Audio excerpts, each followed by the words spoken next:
In real estate, a small insight can lead to big success. Real Insights Live invites you to join unscripted conversations between proven real estate experts, hosted by highly sought-after industry speaker and real estate coach Matt Green. Each episode gives you that next idea and that extra edge that will make you a better agent and business owner. Hey, it's Matt Green here, and I am so excited to be launching season 2 of Real Insights Live. We have got some phenomenal guests lined up for this season. Some of the absolute best trainers in our industry, some of the top producing agents.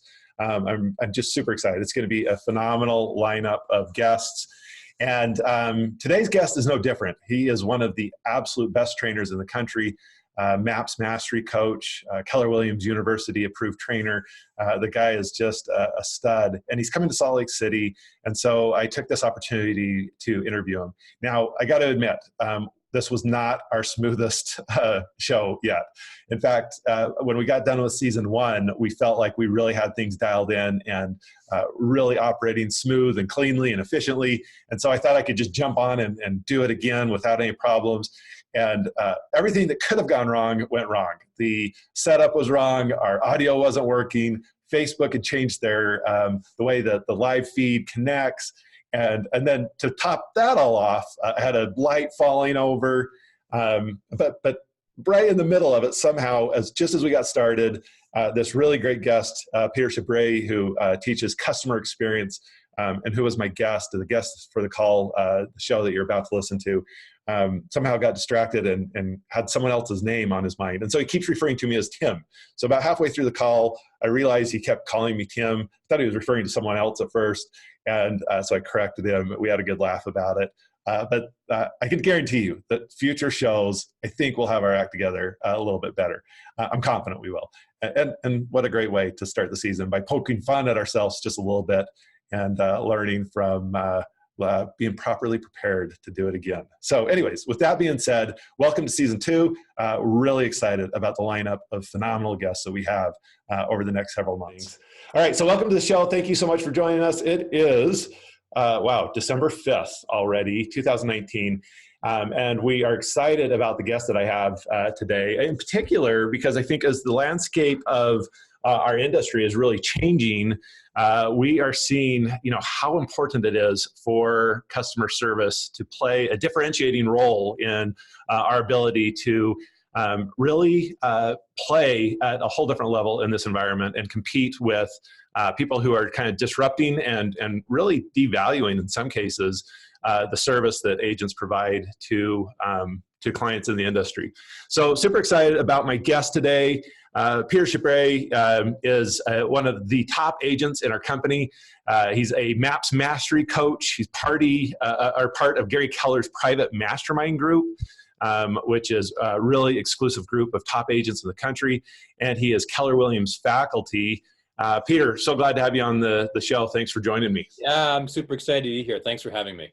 Hey, so I thought it'd be fun to start out with just kind of hearing your story a little bit. And a lot of times when I've done these interviews, a lot of the people that listen and tune in like to kind of get some history, right? Some background, like what's your story? And so before we jump into some of the things that we've got coming up together, I'd love for you to just kind of share what your experience has been, what led you to real estate, how long you've been in real estate. I know you're one of the absolute top agents in Cincinnati, serving hundreds of clients, hundreds of families every single year, which is really, really impressive. But how did you get to this point? Why don't I just leave it as it relates to this conversation today? Sure. So the shorter version is that I was part of corporate America and was on the kind of the upward trajectory in corporate America. And wound up going on disability. I played bass in a band and exercised a lot, and I was in a .com, so I typed a lot, and I blew out my arms, and I couldn't work for about 6 months, and read Robert Kiyosaki's Rich Dad, Poor Dad, followed by Cash Flow Quadrant, and I realized I could never work for anyone again. So I met my wife at that time. I lived in Washington, D.C. and grew up in New Jersey, so I'm kind of a hard-hitting East Coast behavioral style, high D style. And when we moved to Cincinnati, where she and I both had some family, we decided we're going to spend our lives together. That was really culture shock. So not only was I coming from a really aggressive in-your-face culture and being a high D naturally, I moved to this Midwestern culture, which is very much kind of like a high S culture, and decided I was going to get in real estate development. And so I developed some properties, some shells in our urban core and turned them into condos. And I got licensed just to sell my stuff and save a couple bucks on agents. And over the course of 3 projects, I realized I was horrible at real estate development, but I was pretty good at selling my stuff. So I got into real estate sales. And when I moved to Cincinnati, the only person I knew was my wife and my mother. And I didn't want my mother's help because I was young and I had a chip on my shoulder. So I was going to do it all alone. And so I didn't really get serious about it until about 2007, late 2006, 2007, when I realized, okay, I need to make a career. All of our friends are starting to make some real money and have real life trajectories, and we did not. So I decided I was going to get serious about real estate, and I read a book called The Millionaire Real Estate Agent, which was published in 2005. I read it in 2006. I switched to Keller in 2007, and decided I was going to build the first guy in Cincinnati to build a millionaire real estate agent business. And I was all excited about it, and then the Great Recession happened. So for those of us that are on this, watching the stream, that were part of the Great Recession, you remember the misery and how difficult it was to sell a house. So I had no sphere of influence, and there were no internet leads really happening yet. And so my only opportunity was really expired listings. And so my business was very much a telephone jujitsu business model. And that suited me just fine. It was a very transactional business model. And we built a pretty good business doing expireds and then ultimately doing internet leads as well. And we had grown about 25% at least per year. And in 2014, Tim, we sold 191 homes. And so our goal obviously was to grow by at least 25% and hit around 250 the next year. And in 2015, we only sold 192 homes. So we only sold 1 house more, but that was a really good year in real estate. And so for the first time ever, we actually lagged the market's growth. I was furious. So I said, okay, fine, I'll try this stupid database thing, because everyone was telling me, call your database, call your database. Your database is your business. I thought that was dumb. So I said, fine, I'll call my database. So I called people I hadn't spoken to in years, and 30 to 50% of the time, I would introduce myself and say, hey, it's Peter with, Keller Williams, how are you? And they would go, oh, it's Peter, hi. And when the energy level on the phone drops after you announce yourself, you've got a problem with that relationship, right? Mm-hmm. What I quickly determined after doing enough of these phone calls is that I didn't have a database problem. I actually had a customer service problem. And until I could solve for my customer service problem, I had no business asking for referrals. So we went through a process as a team, and I'll share some of that when I come out there next month. But we went through a process as a team to really reevaluate all of the client's experience from the client's perspective and what would make it a special perspective. And then we also implemented a really robust, intentional database marketing and communication program. So the great news is that we did 192 sales in 2015. In 2016, we wound up doing 256 sales after we'd implemented these programs. And Tim, what's exciting about that was, number one, we didn't spend $1 more on marketing. And number two, we actually did it with 2 less salespeople. So we did 64 units, which by the way is a 33% increase. We did 64 more units for $16 million in volume. And if you want to figure out what 3% of that is, it's $480,000 more in GCI. And as a very kind of like high drive, high analytic behavioral style, it hit me that customer service and relationships is actually the best business model around. And as soon as I figured that out, our business grew. And now we're selling, 300 plus houses per year. And based on our agent count and the metrics we have around the systems that we run, we should be at 450 to 500 next year, I think. So it's exciting.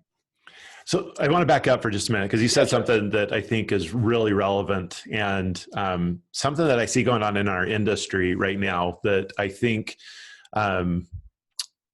is worthy of us slowing down for just a minute. So you said something impactful that once you raised the level of customer service and and really engaged with your database in a different way, that your essentially your ROI, your return from the people in your company, and your margin of profitability grew dramatically. Yeah. And one of the things I see a lot of teams doing right now is throwing people at their business, and adding agents and so forth, way before they really have developed great business models, great customer service patterns, right? That in turn, if they would do that first and really focus on growing their margin, they would be they'd have a much more profitable business. And because of that, we have, we see a lot of these teams in the industry where the team owner is not making any money. There's a lot of revenue coming in, but it's all revenue and all expenses and very little profit. Yeah, and I think, from your lips to God's ears, I wish more people were having those conversations in our company and in the industry, frankly. I think that a lot of teams, and I am guilty of this myself, so no judgment, a lot of teams are fostered by big personalities with big egos that want to be able to puff out their chests and say, I have people and I hit big numbers. And ultimately that creates a gigantic mess where you got to work really hard to keep that ball spinning on your finger, right?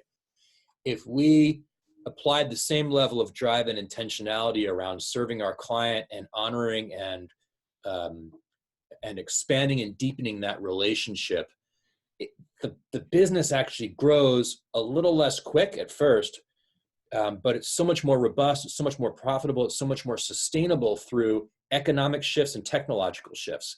It's funny, if I can for just a second, our industry since the dawn of time, since the dawn of real estate, has been about three things: relationships, customer service, and being local, right? Being a locally aware and knowledgeable agent. And when the internet happened in the very beginning of the century, we all got distracted by the scale and the opportunity that technology provided, right? We fell in love with internet leads and ISAs and all these things that were magical and exciting. And businesses went from being big to really big. But what happened is we created a vacuum, and in that space where we left the relationship behind, technology came and started creating different ways of started filling some of the role that we had left behind as we pursued scale. And what's interesting right now is what's old is new.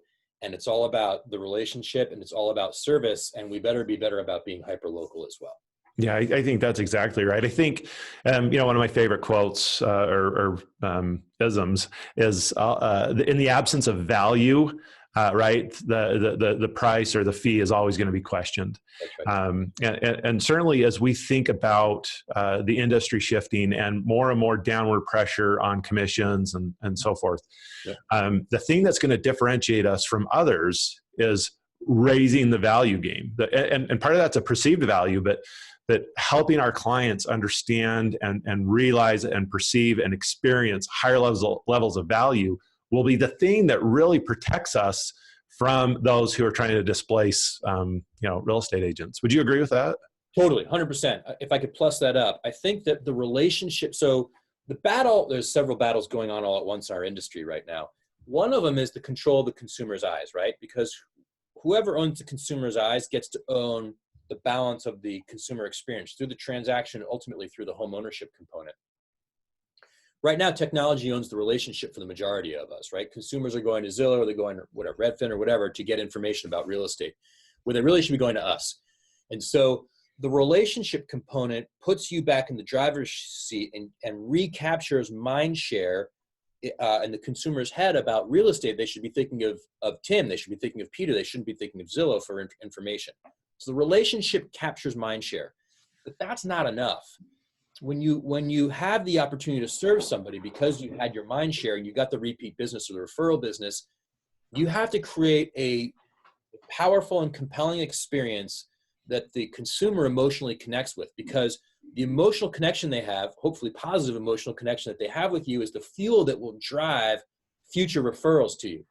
The interesting thing about millennials is they know how to swipe right?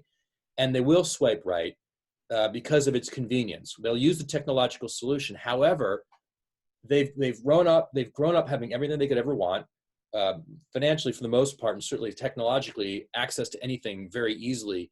But what they can't swipe right for is a great experience.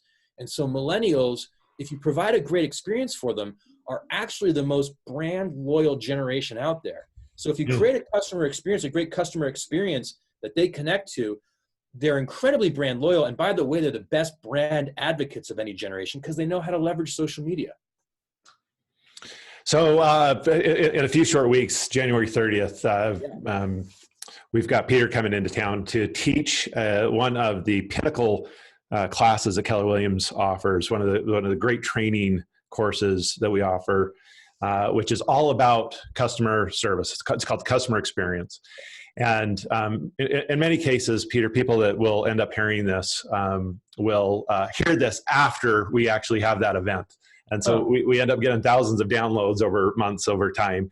And so you teach this all over the country. If people wanted to, follow you at some point and come experience this class, if they're not able to attend the one in Salt Lake City on January 30th, and for those that want to register for that class, they can simply go to kwutah.com, and the class will be available to register now, in fact. But in the event that someone's hearing this and interested in participating and listening and coming and attending you teaching this class, because I know this is something that you teach frequently and that you're passionate about. Yes. How do people follow you? What's the best way for them to either engage with you and invite you to come teach this in their state, or just track and keep options? So you're exposing one of my weaknesses here, Tim. So don't judge me. I'm rarely on Instagram, and I am on Facebook as little as possible. So Peter Chabris, it looks like Chabris, Chabris. I'm the only Peter Chabris, I think, out there. It's not really a name that anybody wants as a last name. So you can find me on Facebook. The easiest way is just to email me. If you're interested in bringing the class to your region, and that is Peter@ask, like the question, ASK, and then TCG, which is Tango Charlie Golf. So it's Peter@asktcg.com. Awesome. And you keep calling me Tim, which I'm going to assume that you're thinking I'm Tim Ferriss, God. which would be a good problem, but it's actually Matt Green. Wow, guys, don't do what I just did. That was horrible. That is hysterical. Customer service thing number one: call your client by the right name. Oh, yeah, that's a lesson. He's actually, Matt, you should be teaching this class, not me. I just got to give you a hard time. Hey, so if we talk about, what would the agent experience in attending the class? What are some of the things, exercises, what do you accomplish during the day? And what are some of the things that they can plan on walking away with if they attend the class? Well, Matt, let me tell you. Like any good KW class, you start with mindset.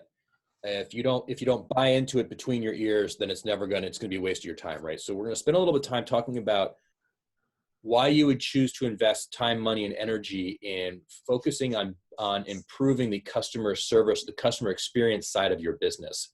And the primary reason is, frankly, it's going to determine the longevity of your career, the profitability of your business, and it's also, to your point, kind of your technology buster. So we're going to talk a little bit about that. And I also want to make sure people are clear. Customer service isn't just rainbows and unicorns and sunshine. This is a lead generation model. It's actually, I think, the most subtle and sophisticated and effective form of lead generation over the long term. So we're going to be looking at this as from a lead generation perspective. Then we're going to talk about how do you define your value proposition, right? So when somebody mentions real estate, you can identify your value in a way that is compelling enough that you earn the opportunity to provide that customer experience. The majority of the class will be spent systemizing, right? Moving from E to P, systemizing through a 5-step process, the customer experience, so that you can ensure that everybody that works with you has the same expectation exceeding customer experience, because that's where you earn the referral, right?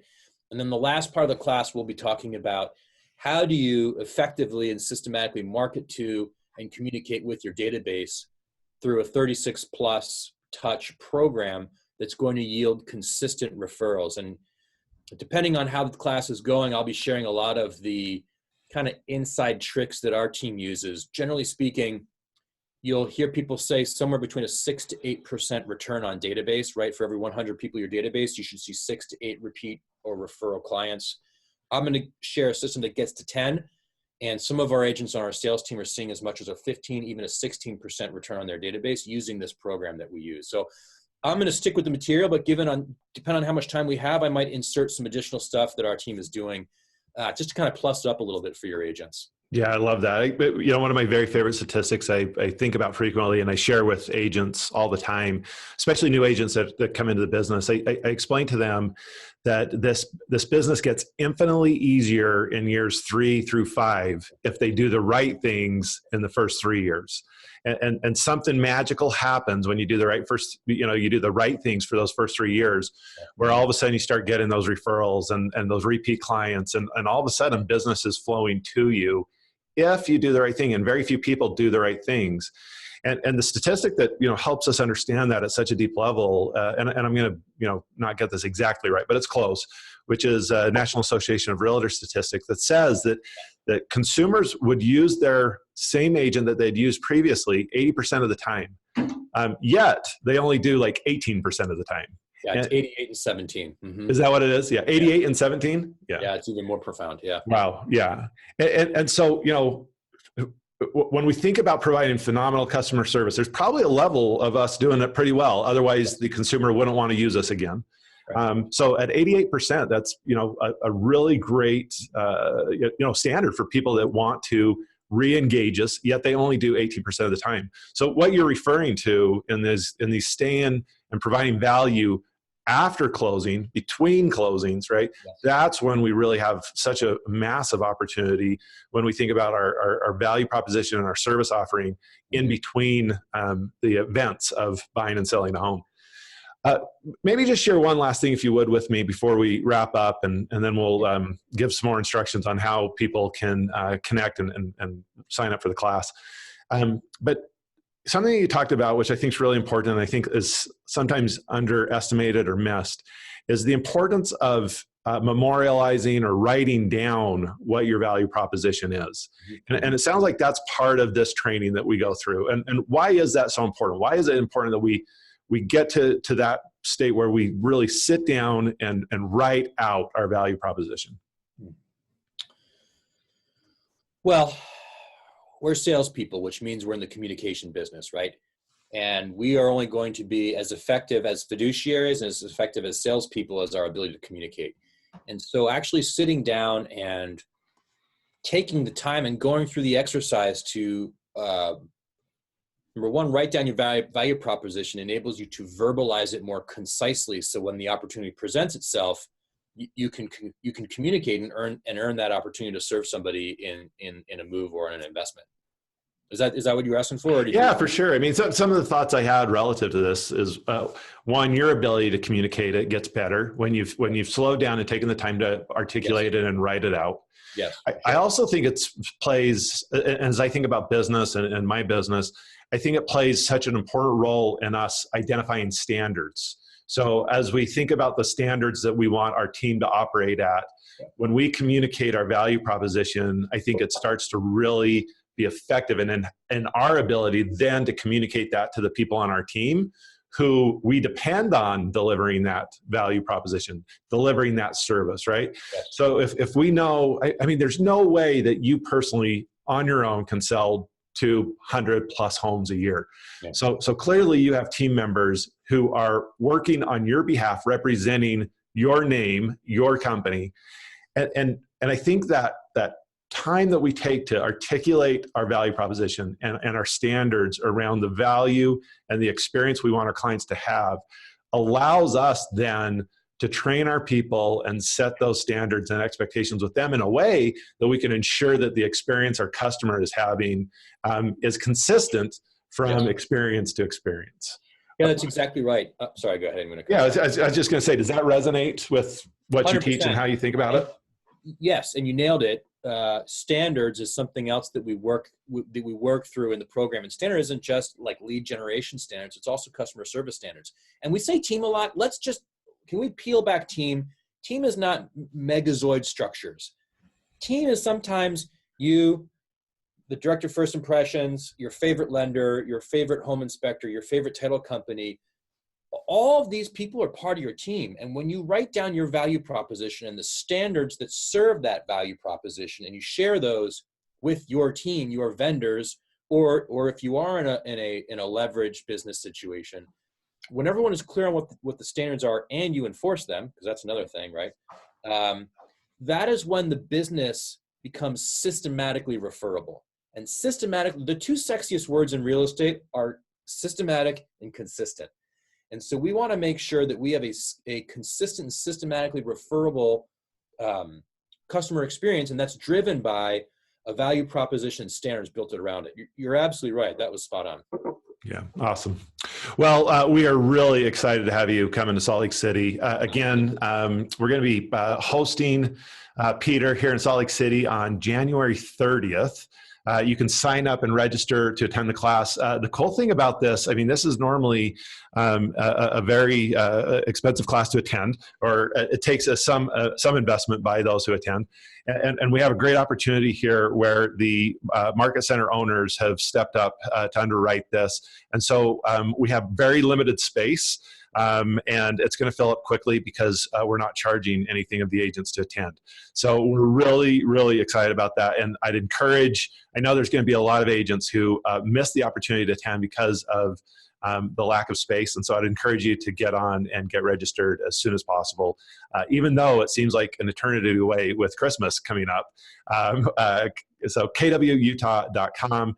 And then if you've enjoyed today's short podcast and our short show today, and you'd like to listen to other really talented trainers and agents and industry players, I'd encourage you to follow us on Facebook.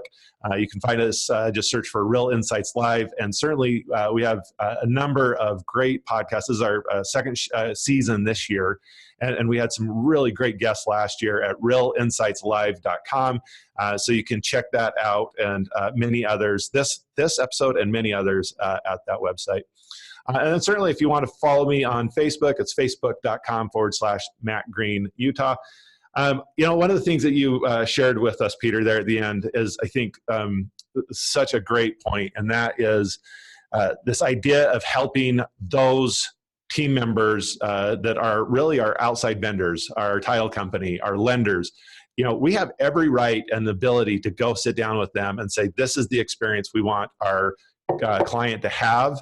And I'm going to send you a lot of business over the years. Would you help me make sure that we deliver a A+ customer experience? I love that. I really appreciate you joining us. Yeah, thanks for having me. I really appreciate it. Yeah. Any last things that you want to share, or any other things that would be good to close with? Besides my sheer embarrassment, I'm gonna sign off as Tim. This is Tim signing off. Yeah. No, I think, Tim, I think it's amazing that your region has chosen to underwrite this event, and I really think it speaks to, and we use this word a lot, and I really mean it when I say it, your leadership and making this happen and giving this opportunity for agents to invest in their business and investing in them. I think that's really cool, and I'm super excited to come out there and roll up our sleeves and really have everybody leave with the foundation for a great experience. Okay. Well, thank you. I mean, honestly, it's a reflection of who you are and what we've experienced and heard about, what an impact you've had across the country in your training, that we're willing to spend the money to do it. So we're that excited about having you come out and share with our agents. And so thank you so much for joining us. My pleasure. Thank you. That's our show. Have a great day. Thanks for joining us today.